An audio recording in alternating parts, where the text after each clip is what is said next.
Hey everyone, and welcome back to my channel. My name is Anna, and I'm a psychologist specialized in emotional and binge eating. And today I want to discuss with you about the scale. The scale and the relationship with scale is a really, really important thing when you're trying to ditch dieting and emotional and binge eating and overall create a more healthy relationship with food. My relationship with scale was always very tainted, very bad, and the scale dictated my mood, what I would eat, how much I needed to exercise, what kind of foods I was allowed to have. And it also dictated my social life in the sense of I cannot go out and have a drink or a meal because I see a number which is higher than what I have expected. So if you are struggling with the scale, regardless of if you're an emotional and binge eater, but especially if you're on this channel and you struggle with binge eating, I advise you just for a little while for you to get rid of the scale. And this is why. If you step on the scale, let's say, and you see a number which is maybe a little bit lower because you were dieting, you have two scenarios. You might be happy and continue with the dieting, or you may say, I see that I have a lower number, but that means that now I can eat a little bit more off plan because I can gain a little bit weight and then I can go back to the dieting. It's like I'm giving myself a free pass for being so good on the diet. And now I can go back to, dieting all over again once I gain those few pounds which I've lost.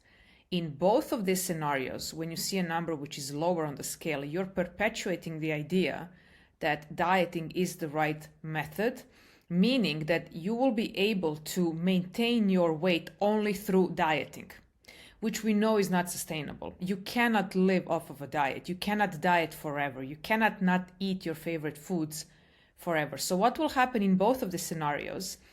In one, you will continue dieting, but eventually you will binge because you cannot live off of that forever. Or you will give yourself a free pass, like, I have been so good on my diet, now let me have some cookie here and there. You will start gaining weight, freak out, go back to the diet. And you never ever ask yourself the question, why I cannot keep my weight off if I eat my favorite foods?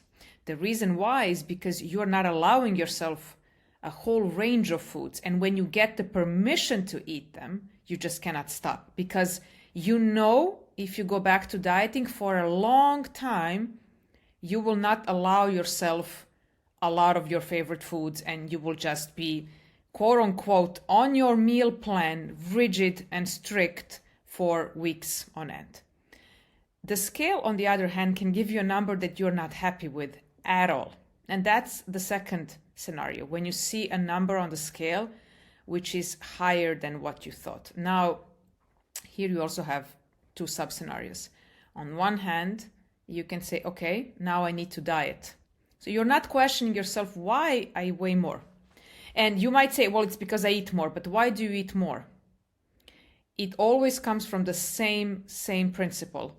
You are only gaining weight when you're eating the foods that your body doesn't need, which means you're eating either because you were too hungry, you were restricting yourself, you were not making meals that actually make you happy, you are postponing your cravings until you cannot any longer, and then you just binge on everything inside. Or you're eating when you are emotional, when you're sad, when you're bored, when you're stressed, when you're anxious, for every other reason which is not hunger. But when you see the number on the scale, you don't question these things. You just see the number, you freak out, I will not enter in my genes, this is unacceptable, and then immediately you will find a new diet that hopefully will solve your problem. To be very honest, the dieting will only solve the problem of the number on the scale, but it will not change your relationship with food, because the way you lost your diet is the way you have to eat for the rest of your life. Are you ready to eat like that for the rest of your life? If the answer is no, if it was pure torture and pure suffering, you will gain the weight back. Also, if you see the number on the scale which is higher, so you have the option to go dieting, or you have the option of throwing in the towel. Like you might say, you know what, this is not for me. I cannot lose weight. No matter what I do, I cannot do it. I'm doomed. I will always be fat. I have tried everything. This is not for me. I cannot see the number going lower. And then happens a very important thing. Because you're saying to yourself those things, you start to feel very uncomfortable in your skin, like a failure, disgusted with yourself, ashamed of your eating habits, guilty for the way you look. That perpetuates a feeling that we don't know what to do with. So as a response, you will binge to make yourself feel better in the moment. The most important thing is that if the relationship with the scale is such that it dictates your mood, your eating habits, if you are going to exercise or not, if you're going to meet up with people or not, because all you think about is the number and what I need to do with it, it's time to ditch the scale for a while until you're healing your relationship with food. Your priority is to learn how to eat for the long haul, to learn how to include different foods in your diet. And if weight loss is your goal, then you absolutely need to learn how to eat a variety of foods if you don't want to gain the weight back. If your goal is not necessarily weight loss, but just to stop binge eating, same. Don't diet. Make a meal plan that is, let's say, sustainable for you. Include date nights, include nights with your friends, include going out for a drink or whatever you want, just so that you can see that you are able to lose weight by not being on a very strict diet and a diet that you cannot maintain in the long haul. Personally, I have ditched the scale a long time ago. I'm so in tune with my body, and I know based off what I'm eating, not the number, where I'm at. I'm a bit up or a bit down, but the most important thing is if I see the number lower or higher, I know where it came from.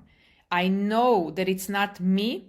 I have either eaten because I was very emotional, or I have maybe eaten some foods in bigger quantities than I needed because I was not paying attention to my hunger and satiety cues at all times.